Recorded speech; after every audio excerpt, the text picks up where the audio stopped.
Good evening. हम लोग आज की क्लास शुरू करते हैं। देखिए, हम लोगों ने काफ़ी इंटरेस्टिंग पार्ट कवर कर लिए हैं। हम जो अपने फंडामेंटल राइट या मूल अधिकार से संबंधित जो प्रावधान हैं, हम दो तीन ऐसी महत्वपूर्ण चीज़ बताने की कोशिश करते हैं। तो हम आर्टिकल 17, 18 और 19 को आरंभ करते हैं। अगर आप आर्टिकल 15 सबसेक्शन 5 देखें तो उसमें जो लास्ट लाइन है, अगर आप बेयर एक्ट में आर्टिकल 15 सबसेक्शन 5 देखें, उसमें लास्ट लाइन है other than minority educational institution referred into clause 30 subsection A. तो इसका मतलब क्या हो गया? जो आर्टिकल 15 का सबसेक्शन 5 है वह माइनॉरिटी एजुकेशन इंस्टीट्यूशन पर अप्लाई नहीं होगा। ये बात क्लियर हुई या नहीं हुई? अगर आप आर्टिकल 15 का सबसेक्शन 5 देखें तो वह माइनॉरिटी एजुकेशनल इंस्टीट्यूशन पर अप्लाई नहीं होगा जो आर्टिकल 30 सबसेक्शन 1 में लिखा गया है। हम लोग जब आर्टिकल 30 सबसेक्शन 1 पे आएंगे तो उसके बारे में बात करेंगे। तो जो यह प्रोविज़न है, जो आर्टिकल 15 सबसेक्शन 5 है, जो संविधान संशोधन विधेयक के द्वारा ऐड किया गया है, जिसमें ओबीसी के रिजर्वेशन का प्रावधान आपको दिखता है, यह वैलिड किस एक्सटेंट तक है? यह valid to the extent that it permits reservation for socially and educationally backward classes in the state और states aided educational institution except to the exclusion of the creamy layer from OBC, exclusion of minority education institution from the purview of article 15 subsection 5। तीन महत्वपूर्ण चीज़ें आप लिखें इसमें। यह एक ऐसा आर्टिकल है जो हल्का सा कंफ्यूजन करता है। You note down 3 things. जो आर्टिकल 15 सबसेक्शन 5 है, जो संविधान संशोधन विधेयक 93 के द्वारा 2005 में ऐड किया गया था, यह क्या बात करता है? यह दो तीन बात कहता है। यह क्या कहता है? यह वैलिड किस एक्सटेंट तक होगा? तो जो माइनॉरिटी जो socially and educationally backward classes को रिजर्वेशन दिया जाएगा, जो रिजर्वेशन दिया जाएगा वह रिजर्वेशन किन किन परिस्थितियों में है? पॉइंट नंबर 1, क्रीमी लेयर का कॉन्सेप्ट यहां से आया हुआ है। इसमें क्रीमी लेयर का कॉन्सेप्ट है, तो यह क्रीमी लेयर को अवेलेबल नहीं होगा। पॉइंट नंबर 2, यह स्टेट एडेड एजुकेशनल इंस्टीट्यूशन पर एप्लीकेबल होगा। पॉइंट नंबर 3, यह माइनॉरिटी एजुकेशनल इंस्टीट्यूशन जो आर्टिकल 30 सबसेक्शन 1 में है उस पर अप्लाई नहीं होगा। सवाल आपके प्रीलिम्स का ऐसे ही बनाया जाएगा। अब आप थोड़ा संजीदगी से इसको पढ़ें, तब मैं आपको यह समझा देता हूं, क्योंकि सवाल यहीं से बनेगा और यह सवाल गलत हो जाएगा। You got this point? किसको समझ में नहीं आया? ये किसको क्लॉज 5 आर्टिकल 15 का क्लॉज 5 समझ में नहीं आ रहा है? लिखिए पॉइंट नंबर 1। अब लिखिए, आपको तुरंत समझ आएगा। लिखिए पॉइंट नंबर 1, क्लॉज 5 को इंसर्ट किया गया था 93rd amendment 2005 is with effect from 21 January 2006। Second, यह क्लॉज इंपावर करता है स्टेट को to make special provision by law. इसका मतलब क्या हुआ? एग्जीक्यूटिव अथॉरिटी इस पर एक्शन नहीं ले सकते हैं, ओनली लेजिस्लेटिव अथॉरिटी एक्शन ले सकते हैं। सिर्फ कानून बना के इस पर काम किया जा सकता है। तो दूसरी बात क्या हो गया? यह स्टेट को इंपावर करता है make special provision by law. किसके लिए? Advancement of any socially and educationally backward classes of citizens, ये सिटीजन्स को है, नॉन सिटीजन्स को नहीं है। और फॉर द शेड्यूल कास्ट और शेड्यूल ट्राइब, किस बात के लिए? इसका संबंध नौकरी से नहीं है, इसका संबंध किससे है? Admission to educational institution included private ones, educational institution जिसमें प्राइवेट एजुकेशन भी शामिल है, वेदर एडेड और unaided by the state excepting the minority institution, minority institution को इससे बाहर कर दिया गया है। जो आर्टिकल 15 में सब क्लॉज 5 है, यह एक ग्रेटर सिग्निफिकेंस की बात करता है, यह एक इलाज करता है स्कोप को, और यह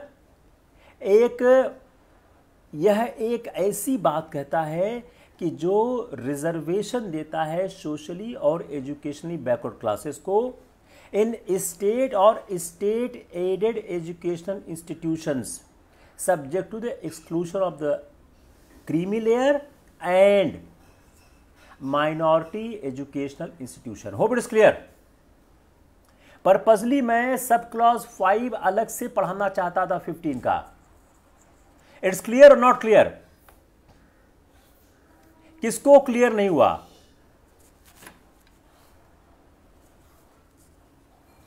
anyone has any doubt?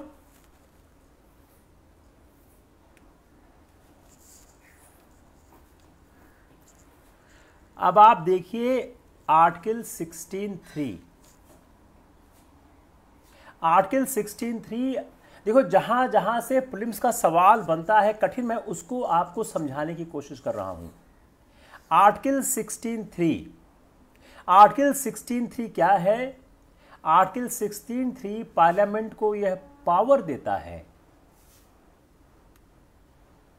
Anjali क्या समराइज कर दे बेटा, बताओ। Let's again see the article 15(3). 15(5) शायद अंजलि को समझ नहीं आया। आर्टिकल 15(5) में आप 4 चीज लिखो अंजलि, आपको तुरंत समझ आ जाएगा। Point number 1, article 15 subsection 5, article 15 subsection 5 में आप 5 चीज लिखो। पॉइंट नंबर 1, यह संविधान संशोधन विधेयक के द्वारा आया है। पॉइंट नंबर 2, इस अनुच्छेद का संबंध है, इस अनुच्छेद का संबंध है सोशली और एजुकेशनली बैकवर्ड क्लासेस और शेड्यूल कास्ट शेड्यूल टाइप के एडवांसमेंट से, उनके एडवांसमेंट के लिए प्रोविजन बनाने से है। वह एडवांसमेंट किस बात को लेकर है? Admission to educational institution including private ones whether aided और unaided by the state except minority institutions. Minority institutions को बाहर कर दिया गया है।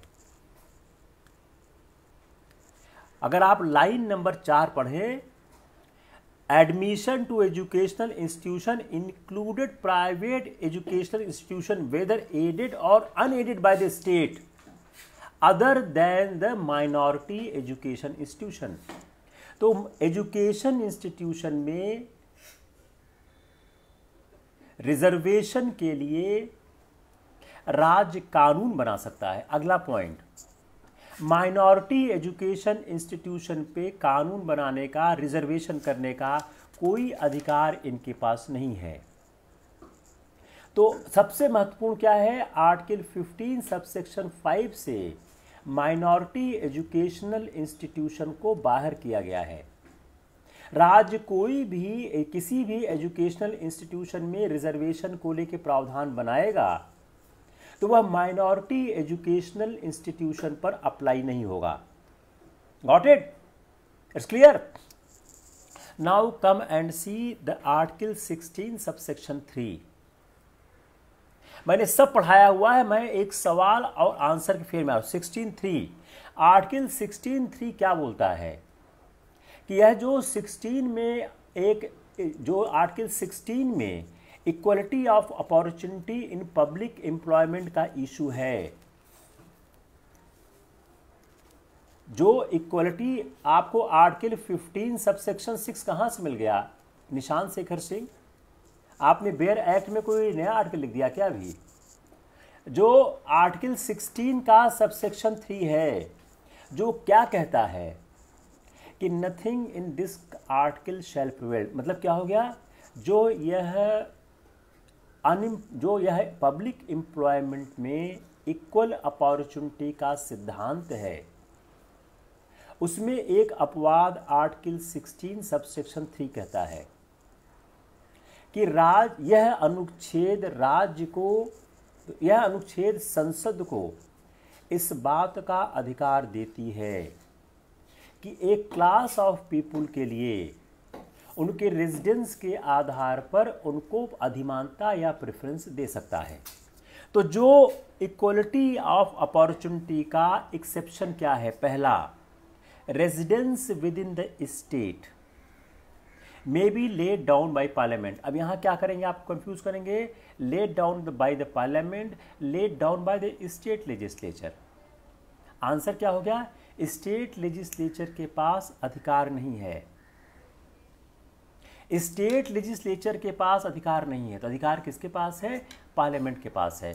तो रेजिडेंस के आधार पर किसी प्रेफरेंस को देने का राइट स्टेट लेजिस्लेचर के पास नहीं है, वह पार्लियामेंट के पास है। तो residence within the state में be laid down by parliament as a condition for particular classes of employment of appointment under any state or other local authority। तो राज्य या लोकल अथॉरिटी के तहत राज्य या लोकल अथॉरिटी के तहत ये 15(6) कल मैंने क्लियर किया। क्या निशांत, आप कल क्लास में ही थे, कल का आप वो देख लीजिएगा, कहते हैं वो लेक्चर। तो जो किसी व्यक्ति के निवास के आधार पर नौकरियों में अधिमानता देने का अधिकार आर्टिकल 16(3) में दिया गया है, और वह अधिमानता देने के सिद्धांत को कार्य रूप देने का अधिकार पार्लियामेंट के पास है, राज्य की विधानसभा के पास नहीं है। तो इसके कारण जो यह 15(3) आया। अब देखिए, अब आप इसको जरूर लिखिएगा अपने एग्जाम में अगर सवाल आता है। By virtue of this power, जो आर्टिकल 15(3) में दिया गया है, पार्लियामेंट ने इनेक्ट किया public employment requirement as to residency act 1957। यह पार्लियामेंट के द्वारा इनेक्ट किया गया कानून एम्पावर करता है गवर्नमेंट ऑफ इंडिया को to prescribe residence as a condition for employment in certain posts and services. Andhra Pradesh, union territory Himachal Pradesh, Andhra Pradesh, in the UT of Andhra Pradesh, union territories and Himachal Pradesh, Manipur, Tripura. यह एक्ट एक्सपायर कर गया 1974 में। तो there is no provision to prescribe the residence as a condition for public employment except Andhra Pradesh. अभी आप इसको line करो, except Andhra Pradesh. Special provision has been inserted in 371D। तो 371D में स्पेशल प्रोविजन दिया गया। अब आप समझिए इसको। देखिए, सवाल ऐसे ही बनते हैं प्रीलिम्स के और मेंस के, जो आपसे हैंडल नहीं होते हैं। कि जो 16 सबसेक्शन 3 है, इसने पार्लियामेंट को इस बात का अधिकार दिया है कि पार्लियामेंट चाहे तो रेजिडेंसी के बेस पर क्लास ऑफ सिटीजन्स को प्रेफरेंस दे सकती है पब्लिक एम्प्लॉयमेंट में। इस बात को ध्यान में रखते हुए 1957 में public employment recruitment residence act 1957 पास हुआ, जो 1974 में एक्सपायर कर गया। अब कोई ऐसा प्रोविजन नहीं रह गया है एक्सेप्ट फॉर आंध्र प्रदेश, जिसका जिक्र आर्टिकल 371D में है।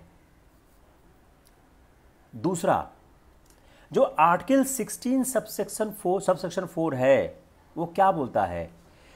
Provide socio economic equality to the disadvantaged. Article 16 subsection 4 को आप इस तरह से देखिए कि प्रोवाइड करना socio economic equality to the disadvantage group. और यह जो एक्सप्रेशन है बैकवर्ड क्लास ऑफ सिटीजन जो 16(4) में है, would take schedule caste schedule tribe within its purview, ये अपने में शेड्यूल कास्ट और शेड्यूल ट्राइब भी लेके आएगा। Got it? क्लियर हुआ नहीं हुआ? Article 16 subsection 5 offices connected with a religious or denominated institution may be reserved for members professing the particular religion or belonging to the particular denomination to which institution relates. Again, very interesting part. Article 16 subsection 5 religious और religious denominations के institutions के लिए है, जो बोलता है जो office connected है रिलीजियस इंस्टीट्यूशन से may be reserve for those categories. Hope is clear? Article 16 subsection 4 को लिखते समय आप आर्टिकल 335 का भी हवाला जरूर दीजिए, जो हमने आपको कल बताया था। Now come on the next part, article 17 abolition of untouchability. सबसे इंटरेस्टिंग पार्ट क्या है? Abolition of untouchability is exclusively Indian concept. Untouchability के ऊपर कोई भी ऐसा कानून किसी और देश में नहीं है। तो जो पार्लियामेंट ने, अगर हम आर्टिकल 17 पढ़ें, if you read article 17 for a moment, it is very interesting article 17। Article 17 क्या कहता है? Untouchability is abolished and it is practiced in any form is forbidden. The enforcement of any disability arising out of untouchability shall be offense punishable in accordance with law. पहली बात, यह Indian context में है, इसका भारत के अलावा कहीं और जिक्र नहीं मिलता है। दूसरी बात, अनटचेबिलिटी अपने आप, अनटचेबिलिटी की इस प्रोविज़न को इम्प्लीमेंट करने के लिए, कार्य रूप देने के लिए कानून बनाना पड़ेगा। आर्टिकल 17 अपने आप में कोई एप्लीकेबिलिटी नहीं रखता है। आर्टिकल 17 अपने आप में कोई एप्लीकेबिलिटी नहीं रखता है। आर्टिकल 17 एक सिद्धांत दे रहा है। इस सिद्धांत को क्रियान्वित करने के लिए आपको कानून बनाना पड़ेगा। तो पार्लियामेंट को ऑथराइज किया गया है कि वह कानून बनावे और अनटचेबिलिटी को एक पनिशमेंट की तरह वह बोले। तो अनटचेबिलिटी अगर कोई आदमी एक्सरसाइज करता है तो वह पनिशमेंट का, वह कहते हैं दंड का भागी होगा। आप जरा सा 1 मिनट में आर्टिकल 35 भी पढ़ें, बड़ा इंटरेस्टिंग आर्टिकल जब आप कोरिलेट करते हैं। Legislation to give effect to the provision of this part. Article 35 क्या बोलता है कि भाग 3 में दिए गए अधिकारों को क्रियान्वित करने के लिए लेजिस्लेशन बनाने का अधिकार, भाग 3 में दिए गए अधिकारों को कार्य रूप देने के लिए कानून बनाने का अधिकार। देखिए, कोई भी चीज जब तक संविधान में वर्णित नहीं है वह क्रियान्वित नहीं हो सकती है। तो जो उन्होंने भाग 3 में जितने अधिकार दिए हैं, उन अधिकारों को क्रियान्वित करने का जो एक प्रोसीजर है वह आर्टिकल 35 में लिखा हुआ है। तो जब आर्टिकल 35 बोलते हैं तो क्या हुआ? आर्टिकल 35 का सहारा लेके पार्लियामेंट ने अनटचेबिलिटी ऑफेंस एक्ट 1955 बनाया, जिसको अमेंड किया गया और 1976 बन गया, उसको रीनेम किया गया protection of civil rights act 1955। अगर अनटचेबिलिटी पे सवाल आता है, आप ये सब जरूर लिखिएगा। अगर ये सारे सवाल आते हैं अनटचेबिलिटी के लिए तो आप जरूर लिखिएगा। अगर आर्टिकल 35 का सबसेक्शन बी देखिए, for prescribing punishment for those acts which are declare to be offence under this part. ऐसे कार्यों के लिए जो उस भाग के अधीन अपराध घोषित कर दिए गए हैं दंड विहित करने के लिए। तो जो भाग 3 में अपराध घोषित कर दिए गए हैं उन अपराधों पर दंड विहित करने का जो प्रावधान है आर्टिकल 35 से जनरेट होता है। तो इसका सहारा लेके सरकार ने 1955 में बनाया अनटचबिलिटी ऑफेंसेस एक्ट 1955, जिसको अमेंड किया गया, रीनेम किया गया 1976 में as protection of civil rights act 1955। Clear हुआ? वर्ड अनटचबिलिटी को कहीं भी डिफाइन नहीं किया गया है। The word untouchability has not been defined in constitution, कहीं भी उसकी डिफिनीशन प्राप्त नहीं होती है। तो कैसे इसको हम डिफाइन करेंगे? यह एक सोशल प्रैक्टिस से डिफाइन होता है, जो हमारे देश में एक सोशल प्रैक्टिस चल रही थी, जो डिप्रेस क्लास के साथ एक अन्याय चल रहा था, उस सोशल प्रैक्टिस से जोड़कर देखा जा रहा है, जिसका बहुत बड़ा संबंध उसके बर्थ से है। जिस व्यक्ति को यह अनटचबिलिटी की डिसेबिलिटी के साथ देखा जा रहा है, वो व्यक्ति कौन है? जिनको जन्म के साथ अनटचेबल घोषित किया गया, अस्पृश्य घोषित किया गया है। हम जब गांधी का आंदोलन पढ़ाएंगे तो हम इसको बहुत विस्तार से लेंगे, कैसे अनटचबिलिटी इंडिया में स्टार्ट हुई थी और कैसे गांधी ने खत्म करने की कोशिश की। तो जो अनटचबिलिटी है वह इसकी परिभाषा नहीं दी गई है, लेकिन एक कॉमन सेंस में जो हमारे एक इतिहास के साथ जुड़ा हुआ तथ्य है कि व्यक्ति को बर्थ के साथ, एक डिसेबिलिटी के साथ, एक अपंगता के साथ जन्म दिया जाता है, वह अनटचबिलिटी की व्याख्या को संदर्भित करती है। तो प्राइमरी रेफरेंस क्या है कि जो हमारा एक सोशल प्रैक्टिस रहा है, उस सोशल प्रैक्टिस कारण एक वर्ग के व्यक्तियों को अस्पृश्यता का दंश झेलना पड़ता था।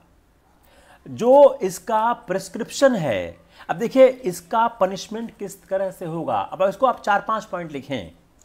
Refusing admission to any person to public institution such as the hospital, dispensary, educational institution. किसी व्यक्ति को लोक स्थानों पर प्रवेश करने से रोक लगाना, जिसमें अस्पताल है, डिस्पेंसरी है और एजुकेशन इंस्टीट्यूशन है।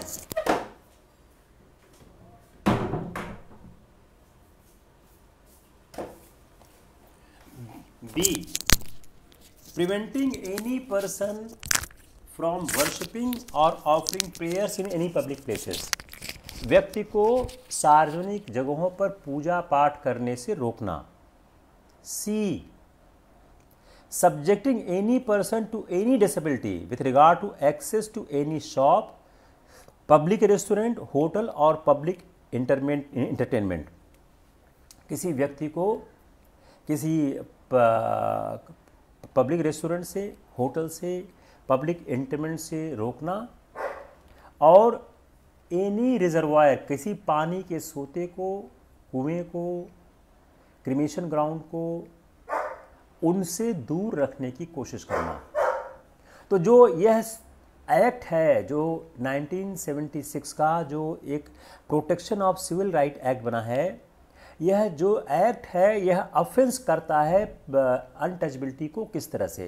पहला, insulting A member of schedule caste and schedule tribe on the ground of untouchability. अनुसूचित जाति के व्यक्ति को अस्पृश्यता के आधार पर अपमानित करना। दूसरा, प्रीचिंग अनटचबिलिटी डायरेक्टली और इनडायरेक्टली, अस्पृश्यता को प्रत्यक्ष या परोक्ष रूप से बढ़ावा देना।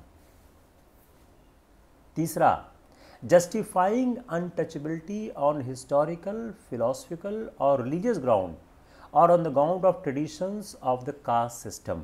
अस्पृश्यता को किसी भी तरह से सत्यापित करने का प्रयास करना, दार्शनिक, धार्मिक या जाति व्यवस्था की परंपरा के आधार पर। जो पेनल सैंक्शन किया गया है अनटचबिलिटी के लिए, वो इन्हेंस किया है providing A in the case of the subsequent conviction the punishment may range from 1 to 2 years imprisonment. B, a person convicted of the offence of untouchability shall be disqualified for the election to the union or state legislature. तो दो तरह का हो गया। एक क्या हो गया, 1 से 2 साल के दंड का प्रावधान। दूसरा, व्यक्ति को चुनाव से बाहर कर देना। अगर कोई मेंबर ऑफ शेड्यूल कास्ट है जो subject of any such disability है या डिस्क्रिमिनेशन किया जाता है, तो कोर्ट प्रिज्यूम करता है unless the contrary is prove that the such act was committed on the ground of untouchability. मतलब क्या हो गया, ओनस ऑफ प्रूफ उसके ऊपर है जिसके ऊपर आरोप लगाया जाता है। तो जब किसी व्यक्ति ने अस्पृश्यता का आरोप आप पर लगा दिया, तो अस्पृश्यता के आरोप लगाते ही कोर्ट ये मानेगी आप पर आरोप लग गया है, अनलेस एंड अनटिल आप उसको गलत सिद्ध न कर दो। तो मान लीजिए किसी अगर हरिजन ने, किसी शेड्यूल कास्ट के व्यक्ति ने किसी व्यक्ति पर अस्पृश्यता का आरोप लगा दिया, तो उस व्यक्ति को कोर्ट को यह संतुष्ट करना पड़ेगा कि हमने अस्पृश्यता को बढ़ावा देने या अस्पृश्यता का कोई कृत्य नहीं किया है। अगर यह प्रूव नहीं कर पाता है तो वह व्यक्ति उसका दोषी करार दिया जाएगा। इसका मतलब क्या हुआ कि साक्ष्य देने का जो कर्तव्य है वह उस व्यक्ति के ऊपर चला गया जिस पर आरोप लगाया जा रहा है। Got it? यह आपका अनटचेबिलिटी का कंप्लीट इशू है। Any question, any problem, then I can solve this issue. एक और लिख लें, parliament has also enacted the schedule caste and schedule tribe prevention atrocity act 1989। देखिए, यह आपको प्रोविजन लिखने पड़ेंगे अगर अनटचेबिलिटी का सवाल आता है। प्रीलिम्स में तो लिख ही देते हैं, आपको आंसर करना होगा, मेंस में आपको लिखना पड़ेगा। अगर आप ये 3-4 प्रोविजन नहीं लिखते हो तो आपको नंबर बिल्कुल नहीं मिलेगा। तो parliament has also enacted the schedule caste schedule tribe prevention of atrocities act 1989 in order to prevent the commission of atrocity against the member of scheduled caste and scheduled tribe. Second, to provide for setting up special courts for the trial of offences under the act. Special court का provision किया गया। तीसरा, also provide for the relief and rehabilitation of victim of such offence। तो आप 3 चीज़ देखिए, आपके पास क्या क्या हो गया। एक तो हो गया जो 1976 का protection of civil right act है, आप इसको लिखिए कि किस किस तरह से हैंडल करेंगे। अगर यह आपको काम देगा एसे में भी, यह आपको काम देगा GS4 के पेपर में भी। तो यह जो मैं संविधान पढ़ाता हूं यह 3 तरह से काम देता है। एक तो आपका काम देगा पॉलिटी में, दूसरा आपका काम देगा एसे में, तीसरा आपको काम देगा GS4 में। अब देखिए कैसे इसको आप बिल्डअप करेंगे। पहले आप क्या लिखें, देखो आर्टिकल 17 2 लाइन का है और ज़्यादातर किताबों में तो में उसी को लिखा गया। हम इसको आगे चलने की कोशिश करते हैं। तो पहला आप क्या लिखेंगे, जो आर्टिकल 17 का संबंध है आर्टिकल 35 से, कि आर्टिकल 17 में जो प्रोविज़न दिया गया है उसके लिए कानून बनाना होगा। उस कानून बनाने की शक्ति आर्टिकल 35 ऑफ द कॉन्स्टिट्यूशन से प्राप्त होती है। पहला पॉइंट लिखिए आप, पॉइंट नंबर 1, कि when you try to explain the untouchability you must write this, कि आर्टिकल 17 में जो अस्पृश्यता को एक अपराध घोषित किया गया है और कानूनन इस बात के लिए कहा गया आप इसको प्रैक्टिस नहीं कर सकते हो, इस पर कानून बनाने का अधिकार आर्टिकल 35 से प्राप्त होता है। तो आर्टिकल 35 के द्वारा को ध्यान में रखकर सरकार ने कानून बनाया, protection of civil right act 1955। उसके बाद आप लिखो अनटचेबिलिटी क्या है। अनटचेबिलिटी को संविधान में परिभाषित नहीं किया गया है। अब अनटचेबिलिटी क्या, मैंने आपको 3 पॉइंट बताया कि अनटचेबिलिटी किस किस तरह से होगी। अगली बात, अगर अनटचेबिलिटी किसी व्यक्ति पर आरोपित की जाए तो जिस व्यक्ति पर अनटचेबिलिटी आरोपित की गई है उस व्यक्ति का कर्तव्य है कि वह साक्ष्य दे। जो व्यक्ति आरोप लगाता है उस पर साक्ष्य देने का कोई जिम्मेदारी नहीं है। तो unless until the person on whom the allegation of untouchability has been alleged upon, if he is not going to disprove it, he will found to be guilty. Next point, untouchability से क्या क्या नुकसान होता है। जिस व्यक्ति पे उसको क्या क्या दंड मिलेगा। दंड ए, उसको 1 से 2 साल का कारावास का दंड मिलेगा। दूसरा, उसको चुनाव से लड़ने से, वह यूनियन और स्टेट लेजिस्लेचर के चुनाव लड़ने से बहिष्कृत कर दिया जाएगा। तीसरा आइए आते हैं, जो पार्लियामेंट ने schedule caste and schedule tribe prevention of atrocities act 1989 बनाया, उसका क्या उसका पर्पस क्या था। जिससे पहला, to prevent the commission of atrocities against the member of schedule caste schedule tribe. Schedule caste और शेड्यूल ट्राइब के सदस्यों के ऊपर किसी तरह की एट्रोसिटी न हो, आतंक न हो, इसके लिए किया गया। दूसरा, to provide setting of special court to trial offences. इन अपराधों के ट्रायल के लिए एक स्पेशल कोर्ट बनाई जाए। सी, जिन लोगों को इस अनटचेबिलिटी का शिकार होना पड़ रहा है उनको रिहेबिलिटेशन के लिए प्रावधान किए जाएं। तो ये 3 महत्वपूर्ण चीज हो गया। अब हम अनटचेबिलिटी को आर्टिकल 15 सबसेक्शन 2 से ऐड कर देते हैं। Article 15 subsection 2 helps in eradication of untouchability. अब जरा 1 मिनट के लिए आप आर्टिकल 15 सबसेक्शन 2 आप खोलिए कि कैसे आर्टिकल 15 सबसेक्शन 2 अनटचेबिलिटी को ये भी आप जरूर लिखिएगा। देखिए, जितना इंटरप्रिटेशन मैं कर रहा हूं आप जरूर लिखिएगा। ये आप पढ़िए article 15 subsection 2। No citizen shall on grounds of only of religion, race, caste, sex, place of birth or any of them be subject to any disability, liability, restriction or condition with regard to access to shop, public restaurant, hotel, place of public entertainment. B, the use of wells, tanks, bathing huts. You got it? How Article 15 subsection 2 is working to eradicate the untouchability. Again listen carefully. Untouchability लिखते समय article 15 subsection 2 का जिक्र करना एकदम आवश्यक है, परम आवश्यक है। क्योंकि आर्टिकल 15 सबसेक्शन 2 को आप पढ़ें तो अनटचबिलिटी रोकने की सारी प्रक्रियाओं का जिक्र कर रहा है। अगर उसको पढ़ें तो कहता है कि कोई व्यक्ति race, caste, sex, place of birth, तो race, caste, place of birth तीनों अनटचबिलिटी के ओर जा रहे हैं। क्योंकि race, caste, place of birth इस बात को डिफाइन करता है कि वह व्यक्ति अनटचेबल है नहीं, हमारे जो इतिहास की परंपराएं थी। तो आर्टिकल 15 सबसेक्शन 2 बिट्टू बीजीपी 2 क्या है, कानून पे पूरा एक लेक्चर हुआ है, आप भैया पढ़ लो। आर्टिकल जो 12-13 में जो कानून है उस पर पूरा एक लेक्चर हुआ है। आप इसी इलाहाबाद विश्वविद्यालय पेज पे जाना, आपको मिल जाएगा। तो आर्टिकल 17 और आर्टिकल 15(2) प्रोटेक्ट करता है individual from discriminatory conduct not on the part of state but even on the part of private person in certain situation. Again very important point.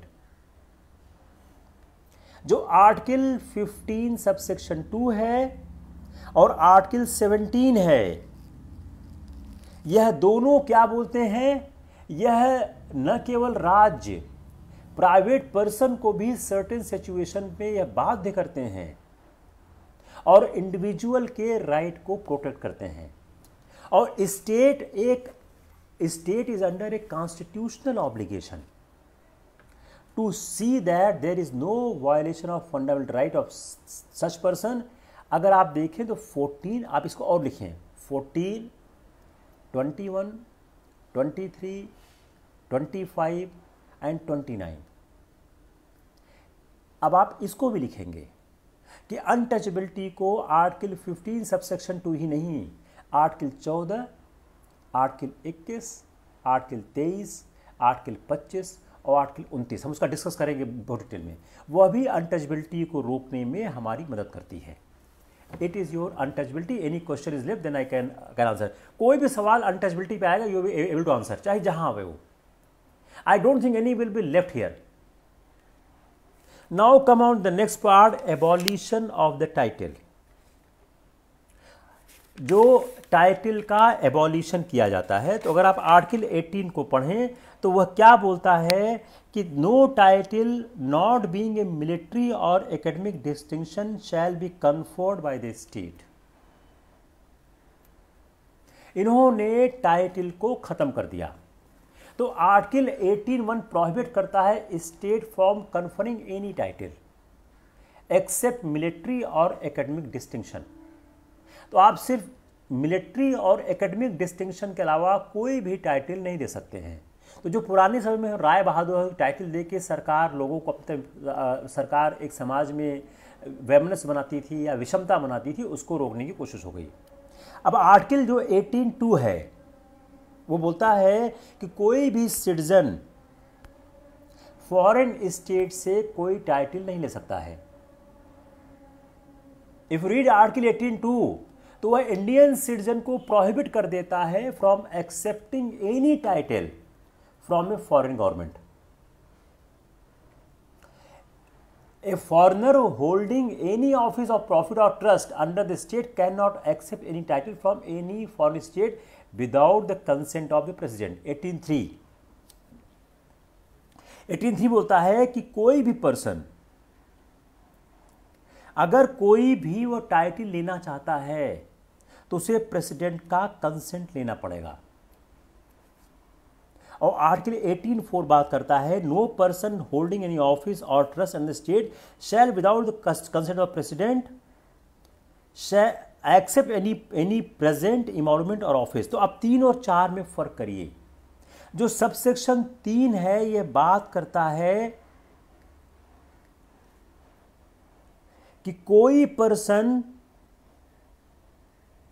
Foreign state से कोई टाइटल नहीं लेगा, और 4 क्या बोलता है, कोई इमॉल्यूमेंट नहीं लेगा। लेकिन 3 और 4 को इंप्लीमेंट करने के लिए लॉ बनाना पड़ेगा, तो आपको फिर आर्टिकल 35 में जाना होगा। तो हम इसको फिर समझने की कोशिश करते हैं कि आखिर ये क्या है। यह बैन ऑपरेट्स हो रहा only against the state. Point number 1 लिखिए, सेकंड पॉइंट, यह जो बैन ऑपरेट कर रहा है ओनली अगेंस्ट द स्टेट।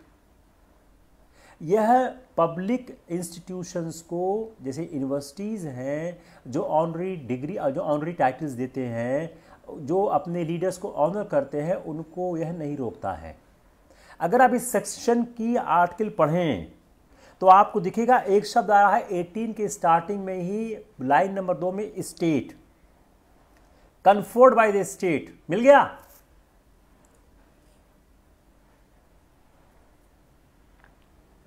शब्द मिल रहा है conferred by the state. What does it mean?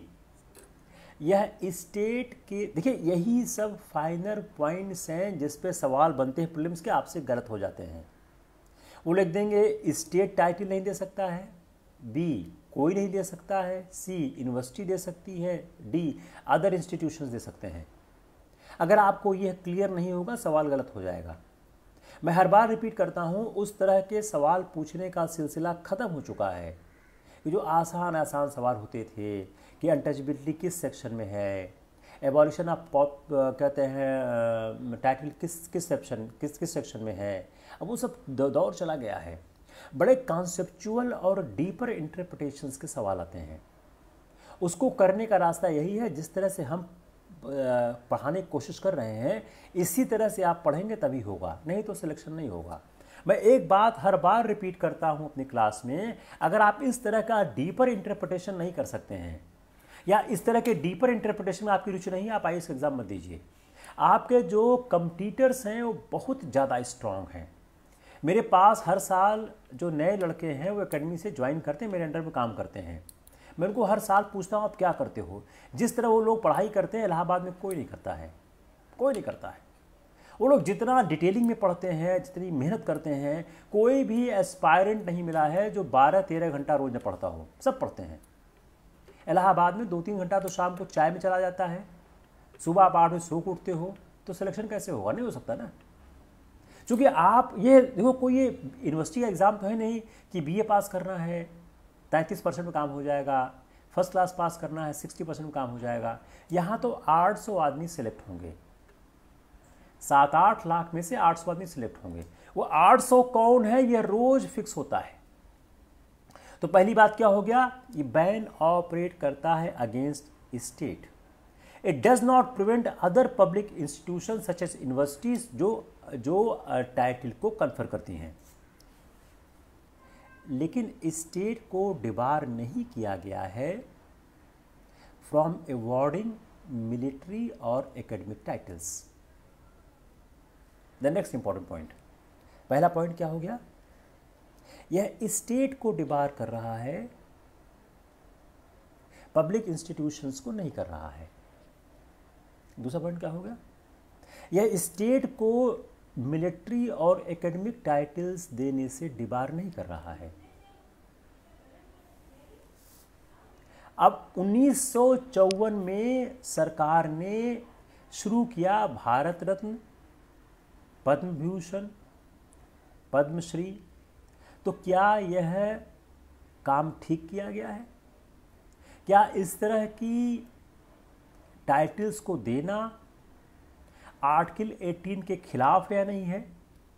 तो इसके बारे में जवाब क्या है? यह दिए जाते हैं एक्सेप्शनल सर्विसेज लोगों की है in advancements of art, literature, science and in recognition of public service of the highest order. देखिए, यह 4 शब्द फिर याद करिए कि पद्म भूषण, पद्म विभूषण, पद्म भूषण, पद्मश्री किस आधार पर दिए जाते हैं। इनको देने का कारण क्या है? जो एडवांसमेंट है art, literature, science and recognition of the public service of higher order, ये इन कारणों से दिए जाते हैं।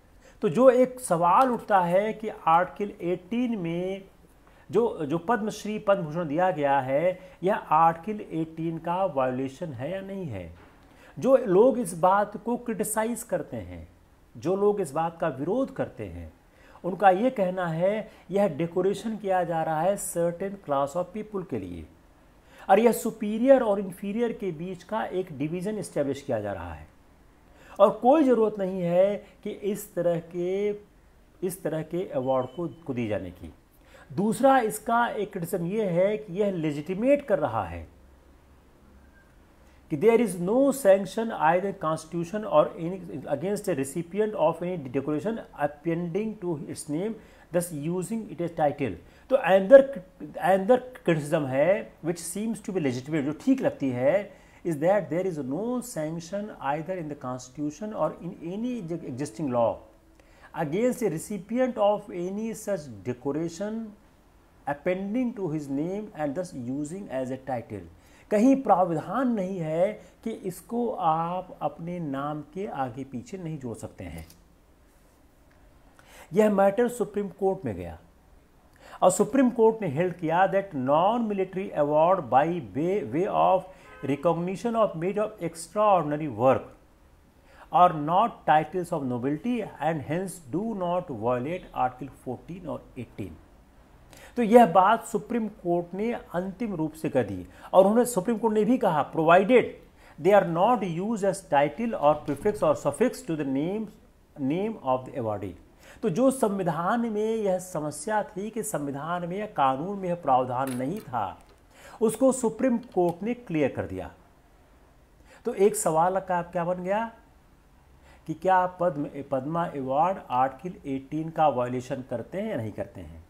जनता दल की गवर्नमेंट ने आर्टिकल पद्मा अवार्ड को बैन कर दिया था। I think nothing is left in the Padma award. एक कोई भी क्वेश्चन आएगा तो आप उसको आराम से करे जाओगे। एक सवाल और है, यह क्लियर नहीं है, संविधान यह क्लियर नहीं है कि कोई व्यक्ति अगर इस अवार्ड को एक्सेप्ट कर लेगा। जो आर्टिकल 18 बोलता है कोई व्यक्ति अवार्ड नहीं ले सकता है। अगर कोई अगर सिटीजन अवार्ड एक्सेप्ट कर लेता है आर्टिकल 18 सबसेक्शन 2 के कॉन्ट्रावेंशन पे, तो इसमें कोई जिक्र नहीं है, तो उसका रास्ता कैसे निकलेगा। पार्लियामेंट के लिए वो ओपन है, वह अपने रेसिड्यूरी पावर का इस्तेमाल करके वह कोई कानून बना के इस पर एक्शन ले लेते। एक बात और क्या हो गई, आपके इंटरव्यू के लिए हो गई कि अगर कोई व्यक्ति जो आर्टिकल 18 सबसेक्शन 2 में जो बैन किया गया है कि आप जो है फॉरेन स्टेट से कोई अवार्ड नहीं ले सकते, वो ले लेता तो आप क्या करोगे। संविधान में इसका कोई जिक्र नहीं है कि उस पर क्या एक्शन लिया जाएगा। लेकिन सरकार, पार्लियामेंट जो संविधान की रेसिड्यूरी पावर है, जो अवशिष्ट शक्तियां हैं, उसका इस्तेमाल करके वह कोई कानून बना सकती है। सुप्रीम कोर्ट ने साफ साफ कहा है कि जो नेशनल अवार्ड है, भारत रत्न, पद्म भूषण, ये है गवर्नमेंट के हैं, वो टाइटल्स नहीं है, लेकिन वह उसको सफिक्स और प्रीफिक्स की तरह यूज नहीं कर सकते हैं। Now come on the very important topic, वह आपके लिए बहुत महत्वपूर्ण है क्योंकि आर्टिकल 19 पूरे साल बहुत चर्चा में रहा है। आर्टिकल 19 बहुत चर्चा में रहा है और जो व्हाट्सएप और मैसेज की बात आ रही है उसके कारण और चर्चा में आ गया है। तो हमारा जो संविधान का जो पहला पार्ट है समानता का अधिकार, वो 14 से 18 तक में अपना हो गया। तो we are able to finish 8। अगर आपके सवाल में समानता के अधिकार पर कोई प्रश्न आता है तो आप आर्टिकल 14 से 18 तक पूरा लिखेंगे। कई बार एस्पायरेंट मिस्टेक करते हैं, समानता के अधिकार को आर्टिकल 14 समझ के वही लिख देते हैं, उनको मार्क्स नहीं मिलते हैं। देखिए यूपीएससी में मार्क्स क्यों नहीं मिलता है, उसका एक बड़ा कारण क्या है कि आपको सवाल ही नहीं समझ में आते हैं। इमेजिन सिचुएशन, सवाल आया समानता के अधिकार पे और आपने सिर्फ आर्टिकल 14 लिख दिया, आपको कोई मार्क्स नहीं मिल सकता है, क्योंकि 14, 15, 16, 17, 18 5 आर्टिकल हैं। आपको एक कंप्लीट लिखना होगा तो उस सवाल आएगा 250 शब्द में। मैं इसको पिछले कई दिनों से पढ़ा रहा हूँ, लेकिन सवाल आएगा 250 शब्द में। तो आपकी राइटिंग में ये फ्लेयर होना चाहिए, कैसे 250 शब्द में आप समानता के अधिकार को व्याख्यायित कर सकें। अगर आप नहीं कर पाएंगे तो बड़ी समस्या खड़ी होगी। अगर आप 250 शब्द में समानता के अधिकार को नहीं व्याख्यायित कर पाएंगे तो फिर बहुत बड़ी समस्या है, फिर तो नहीं हो पाएगा। उसका रास्ता क्या है, आप लिखने की कोशिश करिए। समानता के अधिकार में के बाद आते हैं जो अगला जो आता है वह है स्वतंत्रता का अधिकार, जिसमें 19 से 22 तक आता है। तो फर्स्ट क्या हो गया, समानता का अधिकार। सेकंड स्वतंत्रता का अधिकार, जो आर्टिकल 19 से आर्टिकल 22 तक आता है। अब समानता के अधिकार में पहला है आर्टिकल 19। अगर आप आर्टिकल 19 को संविधान में देखें तो protection of certain rights regarding freedom of speech, अगर आप देखें तो protection of certain right regarding freedom end of speech, तो यह आर्टिकल 19 जो है उसमें ABCDEF, आपके बेयर एक्ट में ABCDEF 6 लिखे हैं। F जो है रिमूव कर दिया गया है, जो संपत्ति का अधिकार हुआ करता था। तो right now you have the 5। पहला है freedom of speech and expression, वाक एवं अभिव्यक्ति की स्वतंत्रता। दूसरा शांतिपूर्ण एवं निरायुध सम्मेलन की स्वतंत्रता, freedom to assemble peacefully and without arms. तीसरा है संस्था या संघ बनाने की स्वतंत्रता, freedom to form associations and unions. चौथा है भारतीय राज्य क्षेत्र में आबाद संचरण करने की स्वतंत्रता, freedom to move freely throughout the territory of India. पांचवा है freedom to reside and is settle in any part of the territory of India, भारतीय राज्य क्षेत्र के किसी भाग में निवास करने तथा बसने की स्वतंत्रता। छठा है freedom to participate any profession or carry to any occupation, trade or business, कोई भी वृत्ति या व्यवसाय करने की स्वतंत्रता। अब इनको ध्यान में रखकर हम देखें तो एक खास बात क्या है, आर्टिकल 19 एक ऐसा संविधान का आर्टिकल है जहां पर रीजनेबल रिस्ट्रिक्शन उसी आर्टिकल में ही लिखे गए हैं। आर्टिकल 19(1) में आपका राइट दिखा गया है, तो आर्टिकल 19(2) से 19(6) में आपको उन आर्टिकल्स को कंट्रोल करने वाले प्रावधानों का जिक्र किया गया है। Got it? क्लियर हुआ?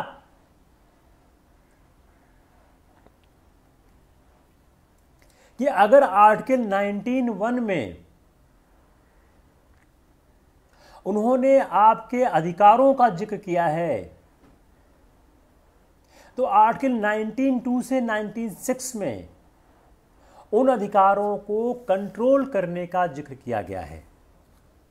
जो आर्टिकल 19 में एक वर्ड आता है फ्रीडम, इसका मतलब क्या है? What is the meaning of the word freedom appearing in Article 19? Absence of the control by the state. What is the meaning of the word freedom in Article 19? Absence of the freedom by the state. जो article 19 subsection 1 में, जो article 19 subsection 1 में एक शब्द है freedom, protection of certain rights regarding freedom of speech, it's simply saying that absence of control by the state in the matter enumerated in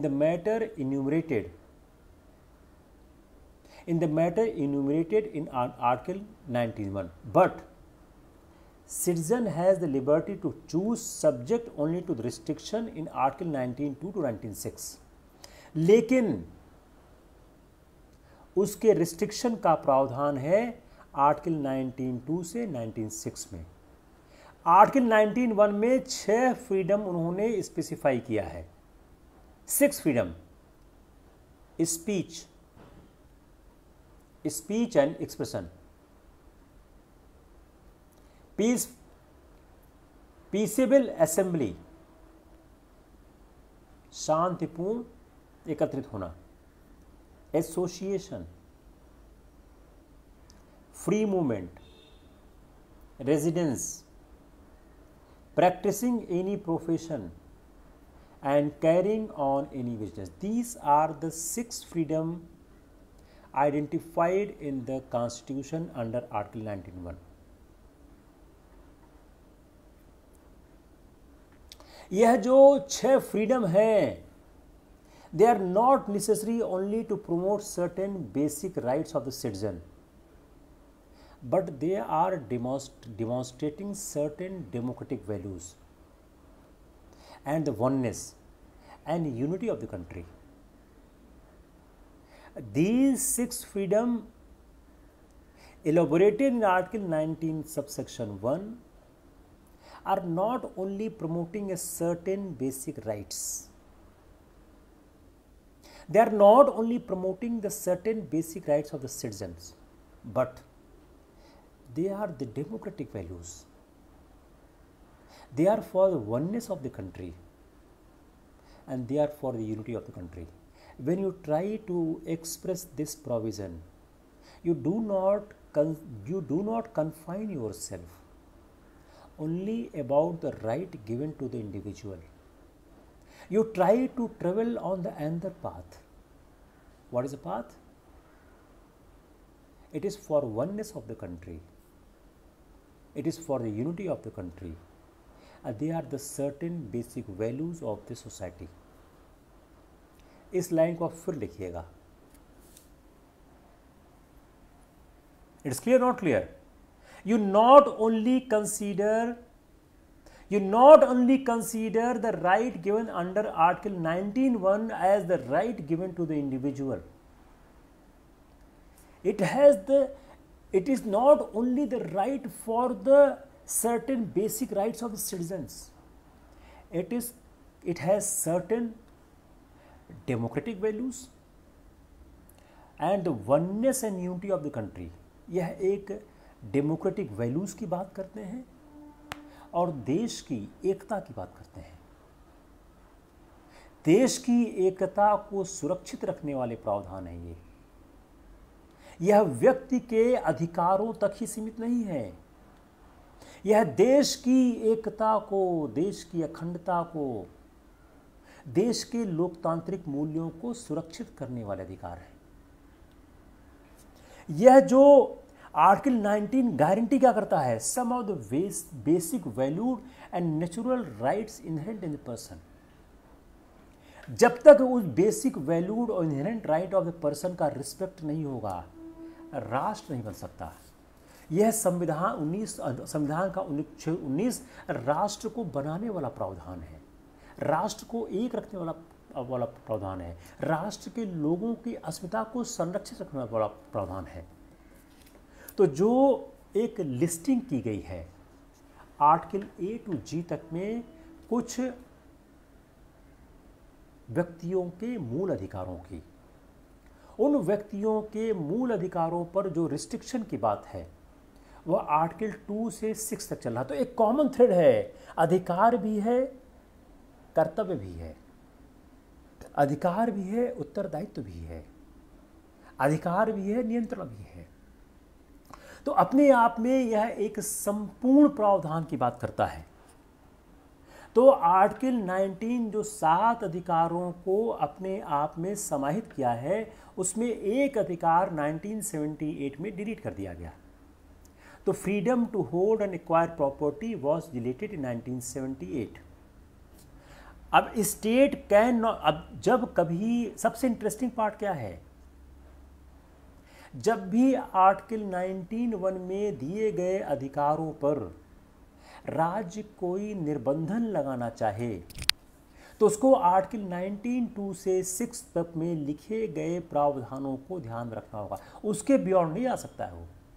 constitution is binding the state to respect the Lakshman rekha. Article 19(2) से 19(6) तक की एक लक्ष्मण रेखा बनी हुई है, आप उसकी respect करो, उसके बियॉन्ड नहीं जा सकते हो आप। क्या फॉरेनर आर्टिकल 19 का इस्तेमाल कर सकता है? अगर आप पढ़िए तो वो शुरू ही होता है कि all citizens shall have the right.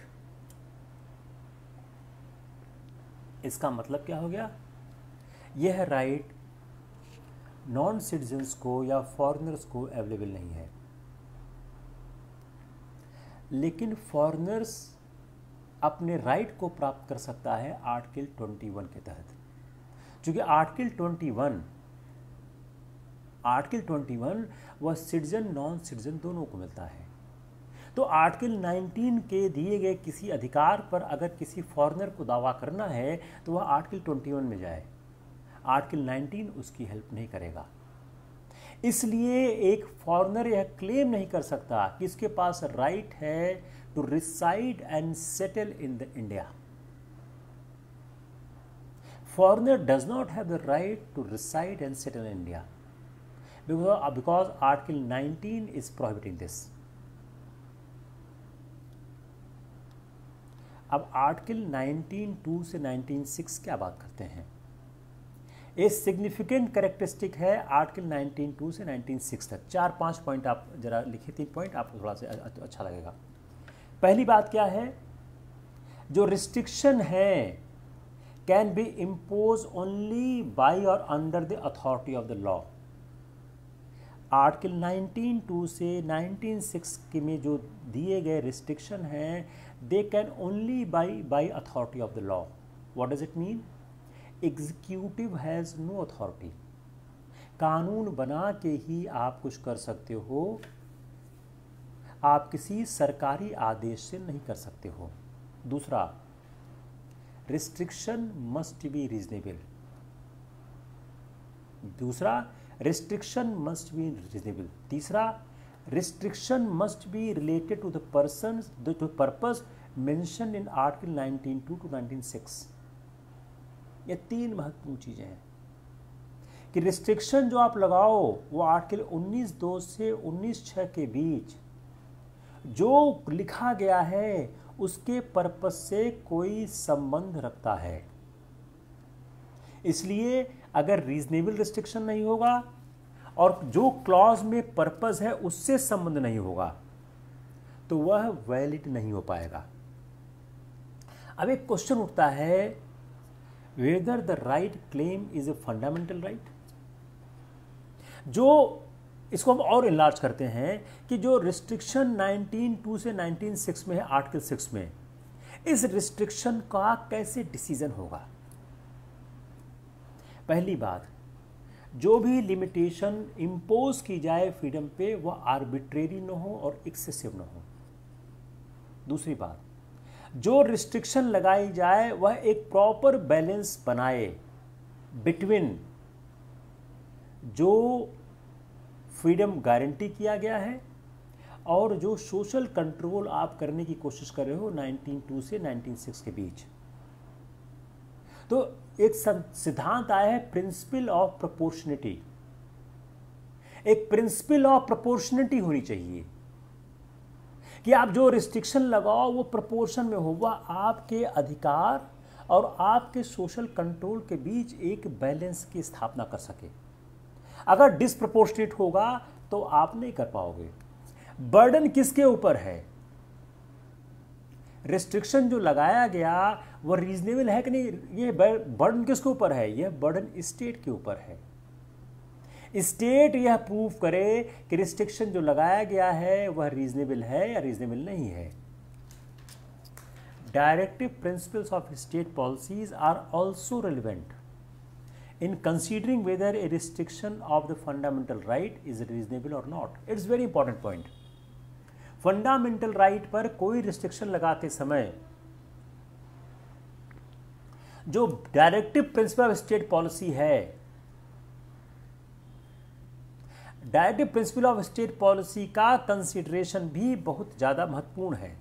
एक रिस्ट्रिक्शन जो directive principle of state policy को प्रमोट कर रहा है, लिसन केयरफुली, एक रिस्ट्रिक्शन जो directive principle of state policy को प्रमोट कर रहा है उसको एक रीजनेबल रिस्ट्रिक्शन माना जाता है। तो रीजनेबल रिस्ट्रिक्शन क्या क्या हो सकते हैं? Point number 1, must not be arbitrary.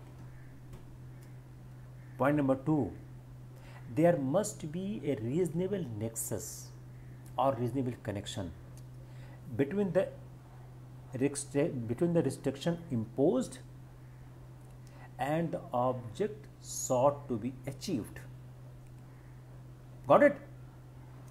तीसरा, एब्स्ट्रैक्ट रिस्ट्रिक्शन नहीं लगाए जा सकते हैं।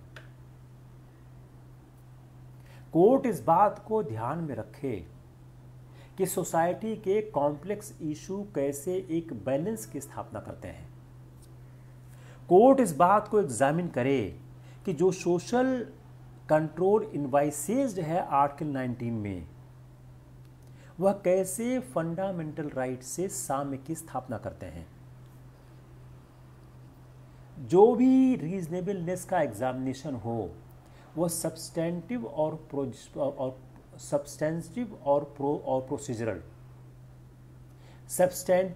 प्रोसीजरल दोनों मामलों पे होने चाहिए।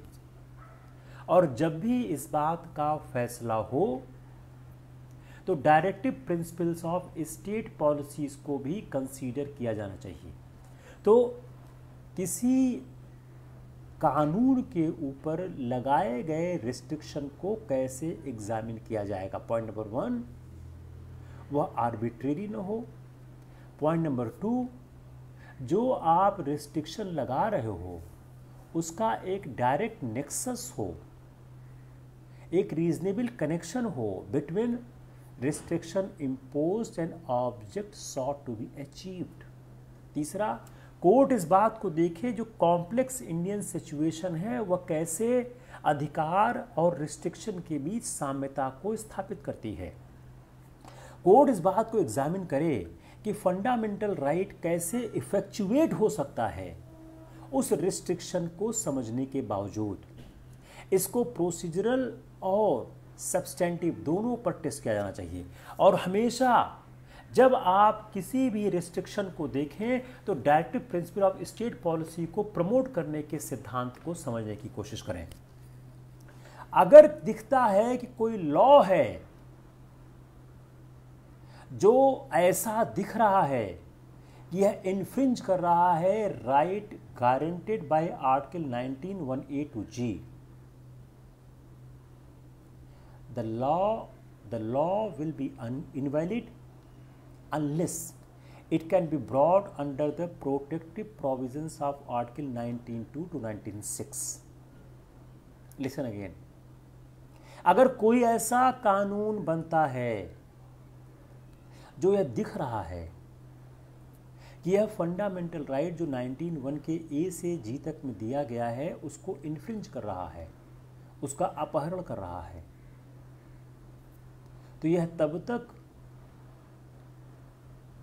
तब तक न्याय संगत या मान्य नहीं होगा जब तक उसको जो 19(2) से 19(6) के प्रावधान के तहत प्रोटेक्शन दिया गया है उस प्रावधान में आकर फिट नहीं बैठता है।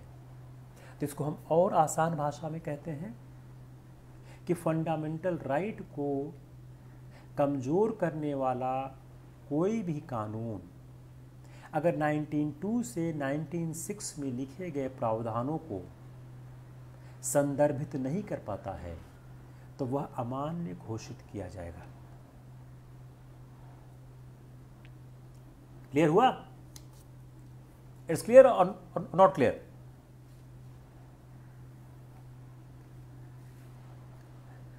1902 से 1906 किसी एडमिनिस्ट्रेटिव ऑर्डर से नहीं आ सकता है। You need to have a legislative order. Let us see the first principle 19(1)(a। अब 19(1)(a) का जो एक्सेप्शन है वो 19 सबसेक्शन 2 है। 19(1)(a) बात करता है importance of freedom of speech. अगर हम फ्रीडम ऑफ स्पीच को हटा दें तो हमारी डेमोक्रेसी खत्म हो गई। हमारी डेमोक्रेसी का जो आधार स्तंभ है वह हमारा freedom of speech and expression है। जो फ्रीडम ऑफ स्पीच और एक्सप्रेशन है वह एक ओपन चैनल देता है फॉर फ्री डिस्कशन। अगर हमारा फ्री डिस्कशन नहीं होगा तो हम कुछ नहीं कर पाएंगे। बेसिक ह्यूमन राइट्स है, ये नेचुरल राइट है कि हमारे पास एक्सप्रेशन का आधार हो। आप 4 लाइन लिखें, यह सुप्रीम कोर्ट की लाइन है भगवती जी की, जिन्होंने फ्रीडम ऑफ स्पीच और एक्सप्रेशन पे लिखा है। ये आप इसको याद करें, कहीं आप इसको जरूर लिखिएगा। Democracy is based essentially of free debates and open discussion. लोकतंत्र अनिवार्य रूप से मुक्त बहस और खुले संवादों से स्थापित होती है। If democracy means government of the people by the people, अगर लोकतंत्र का मतलब है व्यक्तियों की सरकार और व्यक्ति के द्वारा सरकार, it is obvious that every citizen must be entitled to participate in the democratic process।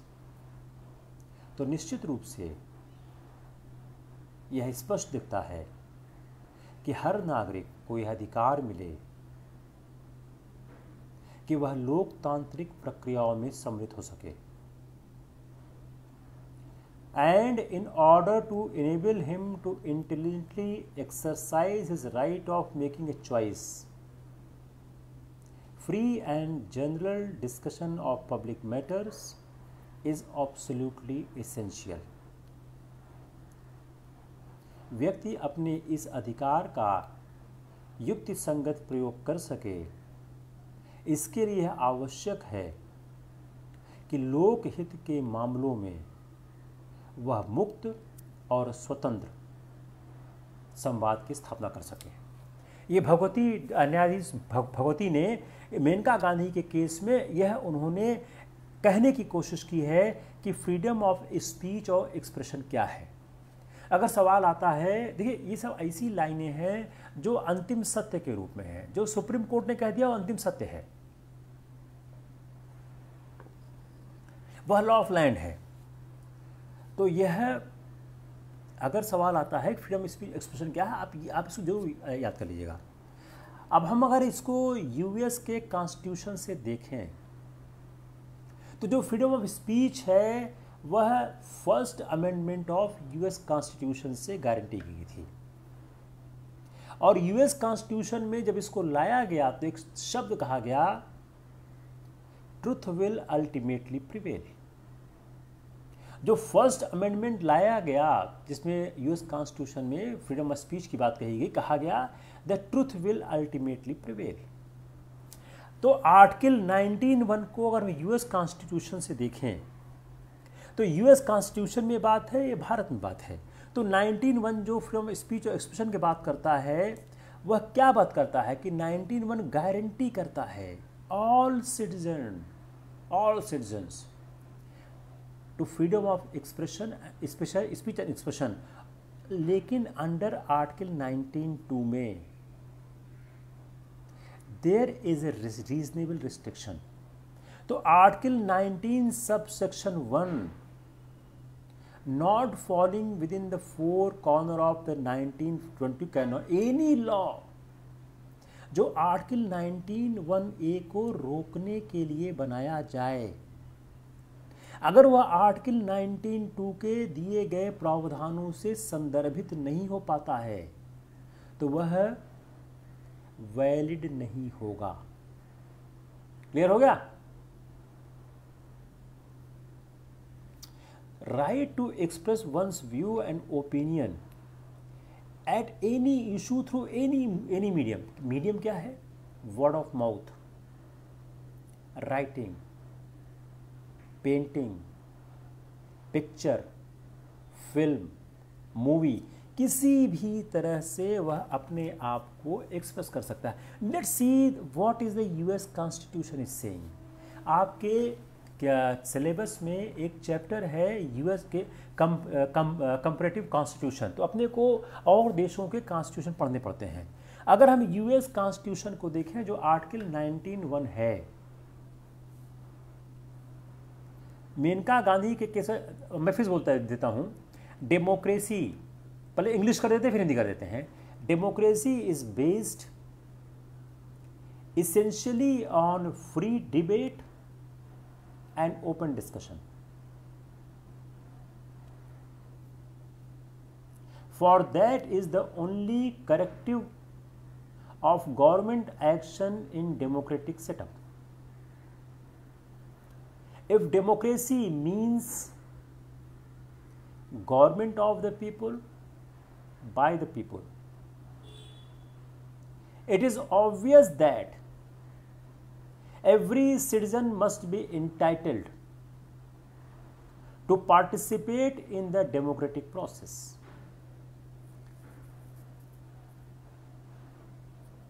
And in order to enable him to intelligently exercise his right of making a choice, free and general discussion of public matters is absolutely essential. लोकतंत्र अनिवार्य रूप से एक मुक्त संवाद और खुली बहस पर आधारित है। अगर यह माना जाए कि लोकतंत्र लोगों का है और लोगों के द्वारा है, तब अनिवार्य रूप से हर नागरिक को इस बात का अधिकार होना चाहिए कि वह लोकतांत्रिक प्रक्रिया में भागीदार में भाग ले सके, और इस अधिकार को प्राप्त करने के लिए उसको एक खुली बहस और मुक्त संवाद का अधिकार मिलना चाहिए। अब देखिए, हम लोग आते हैं जो हम जहाँ थे कि 19(1)(a) को अगर हम देखें कि जो यूएस कॉन्स्टिट्यूशन का अमेंडमेंट है वो क्या कहता है। 19(1) सबसेक्शन ए करस्पॉन्ड करता है amendment 1 of the US constitution, जो क्या कहता है, congress shall make no law abridging the freedom of speech or the press। अगर हम इसको 19(1)(a) से कंपेयर करें तो unlike 19(1)(a) of the Indian Constitution, the provision of US Constitution has two notable features। दो important features हैं US constitution में जो इंडियन कॉन्स्टिट्यूशन में नहीं है। पहला, freedom of press is specifically mentioned herein. US के कॉन्स्टिट्यूशन में फ्रीडम ऑफ प्रेस का स्पेसिफिक मेंशन किया गया है, इंडियन कॉन्स्टिट्यूशन में नहीं किया गया। दूसरा, no restriction are mentioned in the US constitution as mentioned in article 19(2) of the Indian constitution. Two important features of the US Constitution is differing from the Indian Constitution। भारतीय संविधान की तुलना में दो महत्वपूर्ण तत्व अमेरिकन संविधान में है जो इससे अलग करते हैं। एक, प्रेस की स्वतंत्रता की बात यूएस कॉन्स्टिट्यूशन में लिखी गई है, इंडियन कॉन्स्टिट्यूशन में नहीं लिखी गई है, आर्टिकल 19 में। दूसरा, जो 19(2) में एक रिस्ट्रिक्शन है, उस 19(2) के रिस्ट्रिक्शन की बात यूएस कॉन्स्टिट्यूशन में नहीं है। अब अक्सर इस बात का सवाल उठता है, अगर कॉन्फ्लिक्ट हो जाए between the freedom of speech जो 19(1)(a) में है और privilege of the state legislature parliament जो आर्टिकल 105 और 194 में, हमने इस बात पहले भी की हुई है। तो जो लेजिस्लेटिव प्रिविलेज है उसको अधिमानता प्राप्त होगी फंडामेंटल राइट से। बहुत अच्छा सवाल है ये, आपके प्रीलिम्स का बहुत अच्छा सवाल है ये, कि अगर 19(1)(a) और privilege of the state legislature और पार्लियामेंट में कॉन्फ्लिक्ट हो जाए, जो 105 पार्लियामेंट के लिए है, 194 स्टेट लेजिस्लेचर के लिए है, तो इस कॉन्फ्लिक्ट होने की स्थिति में प्रेफरेंस किसको मिलेगा? लेजिस्लेचर प्रिविलेज को प्रेफरेंस मिलेगा। लेजिस्लेचर को प्रेफरेंस मिलेगा।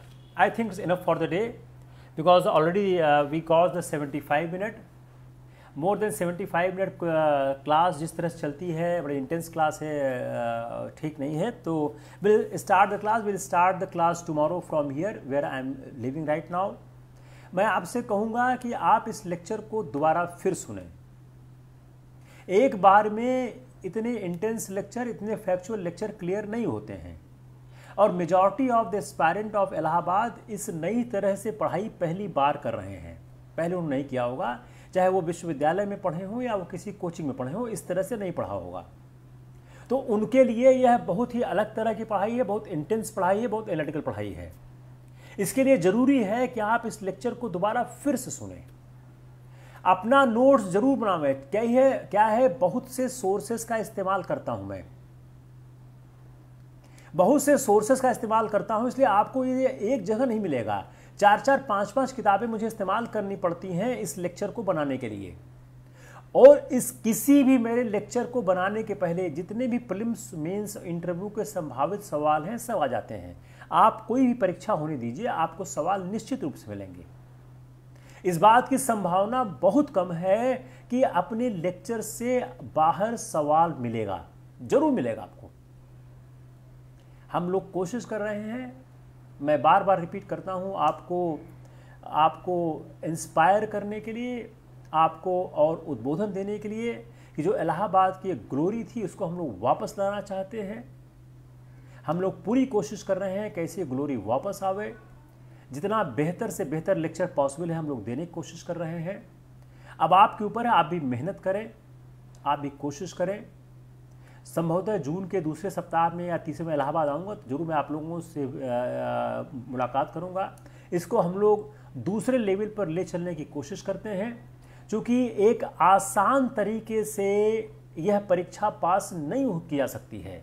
मेरा इतना लंबा अनुभव है इस परीक्षा में पढ़ाने का, मैंने आज तक किसी भी आदमी को आसान तरीके से आईएएस बनते नहीं देखा है। अगर आईएएस बनना है तो आपको बहुत ज़्यादा मेहनत करनी पड़ेगी। और मैं लगातार देख रहा हूँ जितने लेक्चर इलाहाबाद विश्वविद्यालय परिवार पे चल रहे हैं, अपने चैनल पे चल रहे हैं, सारे लेक्चर का स्टैंडर्ड बहुत अच्छा है। आप लोग पढ़ने की कोशिश करें, निश्चित रूप से सफलता प्राप्त होगी। Will see you tomorrow at 6 PM। Take care.